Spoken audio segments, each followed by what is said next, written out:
So you want to invest. You choose a company, enter £50 and press buy. A second later, the app says you own part of a company. Simple, but what actually happened? Who sold you the share? Where is it kept? And if the trade was free, how did the app make money? Let's follow your £50. First clue, what did you actually buy? A share is one unit of ownership in a company. Imagine Acme divided into many identical units. Your investment is connected to the value of that business, so it can rise or fall. It is not a tiny physical piece of the office, and it does not guarantee a profit. Your confirmation shows 0.14 because £50 was not enough for one whole share. We'll return to that fraction later. Now follow the money. Did Acme receive your £50? Usually no. A company can raise money when it issues new shares, but an ordinary app purchase normally happens later. The company door rejects this order because no new share is being issued. A second entrance opens. Another investor already owns an Acme share and wants to sell it. Your cash points toward that person. Their ownership points toward you. This is the secondary market, existing shares changing hands. But how does the app find that seller? The seller exists, but how does your order find them? Your app acts as a broker.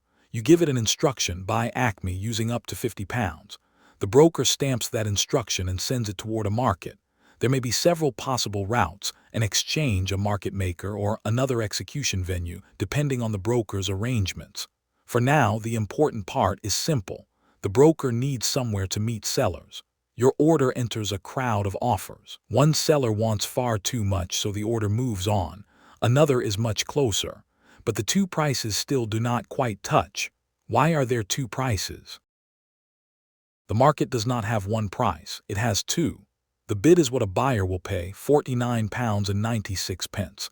The ask is what a seller will accept, £50.04. The 8p gap is the spread. When prices agree, the orders lock and the trade can execute. The spread can be a trading cost, but it is not automatically revenue for the app. Cash moves to the seller. The share moves toward you until a custody arm intercepts it. Where did your share go? Follow the share into the archive. The outside register may show a nominee company rather than you. Your name is not there. Then an internal drawer opens. The broker's records connect you to Acme and show your beneficial interest. The nominee or custodian may be the legal holder while the economic interest belongs to you. 2 layers. Legal holding outside, customer entitlement inside. Exact custody chains vary by provider. Put both records on the wall. One detail remains, 0.14. How can you own less than one share? One Acme share costs £350. You brought 50. Fractional access needs additional records. Customer amounts can sit against whole shares in the custody structure while the ledger allocates proportional interests. Yours resolves as 0.14.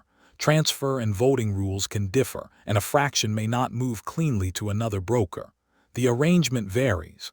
Then a dividend envelope arrives. What can ownership give you?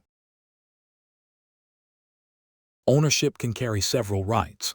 If Acme pays a dividend, cash may travel through custody to you. Where voting is supported, your instruction can travel back.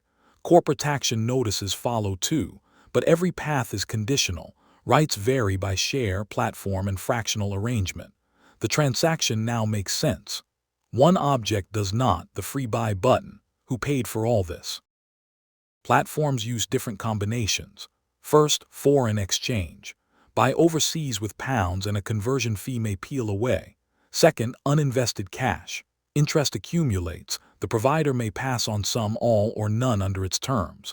Third, optional plans. Some customers choose a paid tier. Fourth, share lending. An eligible participating share may be lent temporarily. The borrower provides collateral and pays a fee. Current free trade and trading 212 materials describe versions of these models. Not every platform uses every method, and they do not apply to every customer. These clues connect to the business around the app, not necessarily to your trade. Then a second app door appears, labeled CFD. Does every buy button mean ownership? No, an invest account buys shares or fractions under custody. A contract for difference is a price contract with the provider. It gives no ownership of the share and commonly uses leverage, magnifying gains and losses. Similar charts can hide different products.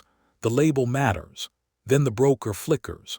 What if the platform fails? UK rules separate client assets from the broker's property, helping identify them if it fails.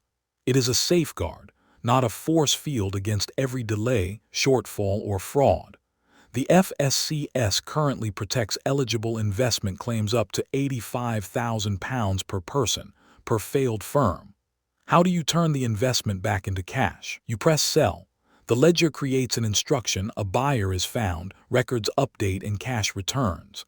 Price, spread, liquidity, and taxes affect the result. The route runs in reverse. Buying a share became simple. The machinery underneath it never did. Simple button, hidden machine.